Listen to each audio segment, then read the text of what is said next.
नमस्कार दोस्तों, स्वागत है आप सभी को हमारे YouTube चैनल में। आपको ईपीएस 95 पेंशन के बारे में जानकारी बताएंगे जो सरकार देने जा रही है। बहुत बड़ा तोहफा 2025 में सरकार ईपीएस 95 पेंशन धारक है उनके लिए बहुत बड़ी सुविधाएं जैसे उपलब्ध कराएगी, जिसके बारे में हम आपको बता रहे हैं। 10 मिनट पहले की खबर निकलकर सामने आ रही है।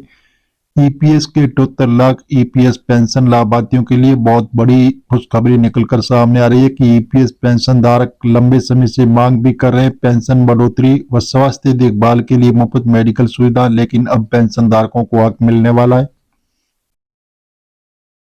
तो इसके बारे में आपको विस्तार पूर्वक जानकारी मिलेगी, तो आप बने रहे हमारे वीडियो में शुरू से अंत तक। आपको स्टेप बाय स्टेप आज की ताजा जानकारी मिलेगी। आज ताजा खुशखबरी आ रही है कि ईपीएस पर पेंशन न्यूनतम पेंशन बढ़ोतरी पर बदलाव की बनी संभावना। ईपीएफ और केंद्र सरकार की बैठक से पेंशन 7,500 प्लस डीए मिलने की उम्मीद बताई जा रही है।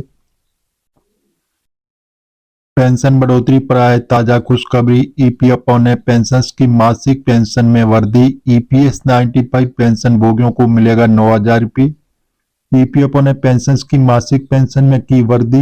ईपीएफ ने पेंशन की मासिक पेंशन में वृद्धि की संभावना। और बताया जा रहा है कि 95 पेंशन भोगियों में कर्मचारी पेंशन योजना की पेंशन को अब 9,000 रुपये की पेंशन मिलेगी।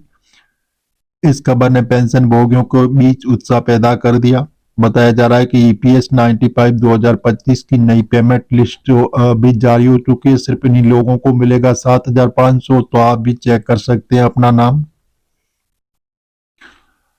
ईपीएफ ने पेंशन की मासिक पेंशन की वृद्धि। ईपीएस 95 पेंशन भोगियों को मिलेगा 9,000 रुपये, लेकिन क्या ये सच है? तो आइए इस खबर पर गहराई से नजर डालते हैं और जानते हैं कि वास्तव में क्या हो रहा है। अगर आप भी एक पेंशन भोगी है तो ये खबर आपके लिए बहुत ही जरूरी साबित हो सकती है। तो चलिए जानते हैं इसके बारे में विस्तार पूर्वक जानकारी।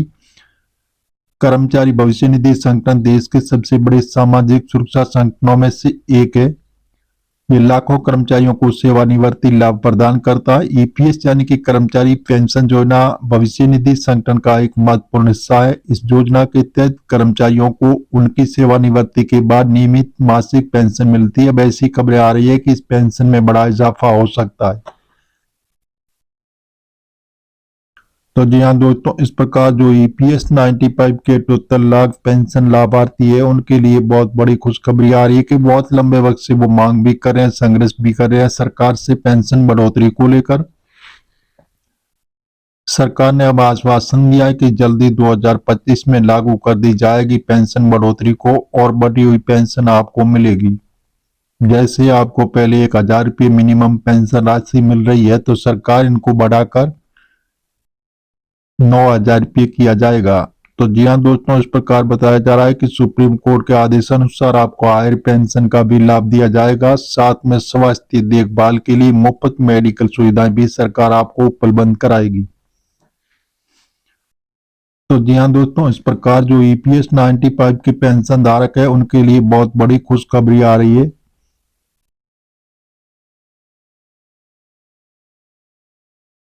तो जी हाँ दोस्तों, इस प्रकार जो ईपीएस 95 के पेंशन धारक है उनके लिए बहुत बड़ी खुशखबरी निकलकर सामने आ रही है कि बहुत लंबे वक्त की जो मांगे सरकार अब पूरी करने जा रही है। जल्दी आपको इसका बहुत बड़ा तोहफा मिल सकता है।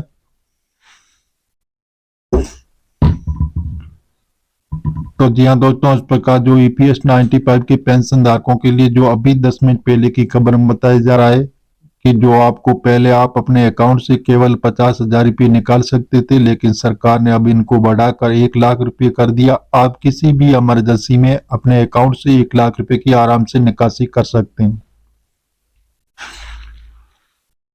और पेंशन लिमिट है जो आपकी 15,000 से बढ़ाकर 21,000 रुपये कर दिया गया, जिससे पेंशन में बहुत बड़ी बढ़ोतरी होगी। और ब्याज दर जो 8.15% की दर से बढ़ाकर 8.25% कर दिया। बताया जा रहा है कि अभी दो इसी माह के अंत तक लगभग आपके अकाउंट में जमा भी हो सकता है। एप्पल और पेंशन स्कीम। ईपीएस पेंशन में बढ़ोतरी की जरूरत क्यों? कर्मचारी पेंशन योजना में बढ़ोतरी मांग लंबे समय से चली आ रही है। इसके पीछे कई कारण हैं। महंगाई में वृद्धि। पिछले कुछ वर्षों में महंगाई काफी बढ़ गई है, जिससे 1,000 रुपये की जो न्यूनतम पेंशन अपर्याप्त हो गई। जीवन स्तर में सुधार। पेंशन भोगियों के जीवन स्तर में सुधार लाने के लिए पेंशन राशि बढ़ाना आवश्यक है। सामाजिक सुरक्षा, बुजुर्गों को बेहतर सामाजिक सुरक्षा प्रदान करने के लिए पेंशन में वृद्धि जरूरी। न्यायालय के आदेश, कई न्यायालयों ने कर्मचारी भविष्य निधि संगठन को पेंशन राशि बढ़ाने के निर्देश दिए गए। क्या हो जाएगी 9,000 रुपये पेंशन? अभी तक कर्मचारी भविष्य निधि संगठन की ओर से 9,000 पेंशन के बारे में कोई आधिकारिक घोषणा नहीं की गई है। यह अभी एक प्रस्ताव के स्तर पर है। हालांकि पेंशन में बढ़ोतरी की संभावना है, लेकिन इसकी सटीक राशि अभी तक तय नहीं है। ईपीएफओ ने पेंशन बढ़ोतरी की प्रक्रिया और चुनौतियां प्रस्ताव तैयार करना। कर्मचारी भविष्य निधि संगठन के अधिकारी पेंशन बढ़ोतरी का प्रस्ताव तैयार करते हैं। केंद्रीय न्याय बोर्ड की मंजूरी प्रस्ताव को ईपीएफओ के केंद्रीय न्याय बोर्ड के समक्ष रखा जाता है।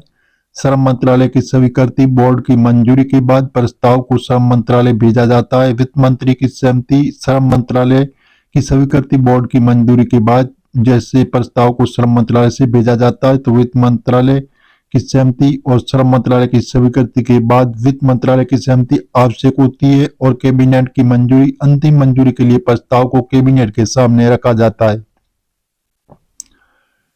ईपीएस 95 पेंशन, इस प्रक्रिया में कई चुनौतियां भी शामिल है। वित्तीय बोझ, पेंशन में बढ़ोतरी से सरकार पर अतिरिक्त वित्तीय बोझ पड़ेगा। जैसे फंड की ऊपर बनता है, ईपीएस पेंशन बढ़ की फंड की जो स्थिति है एक महत्वपूर्ण कारक है और नीतिगत निर्णय एक बड़ा नीतिगत निर्णय जिसमें कई हितधारकों की राय शामिल होती है।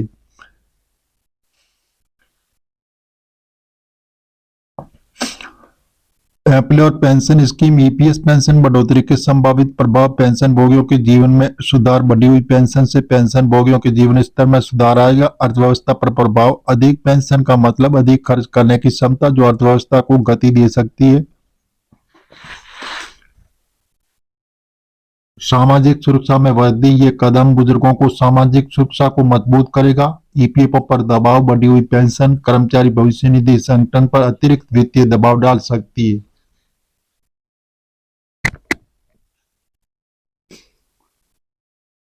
तो जी हाँ दोस्तों, जैसे ईपीएस पेंशन वर्तमान स्थिति और भविष्य की संभावना। वर्तमान में कर्मचारी पेंशन योजना के तहत न्यूनतम पेंशन 1,000 रुपये प्रति माह। हालांकि ये राशि वर्तमान जैसे आर्थिक परिदृश्य में अपर्याप्त मानी जाती है, इसलिए पेंशन में बढ़ोतरी की मांग लगातार बढ़ रही है। भविष्य में ईपीएस पेंशन योजना में कई बदलाव हो सकते हैं, जैसे कि डिजिटलीकरण, कर्मचारी भविष्य निधि संगठन पेंशन प्रक्रिया और अधिक डिजिटल बनाने की योजना बना रहा है।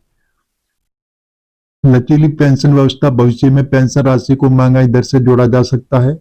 जैसे निवेशक विकल्पों में विविधता, ईपीएस पेंशन फंड में निवेश विकल्पों में बदलाव की संभावना।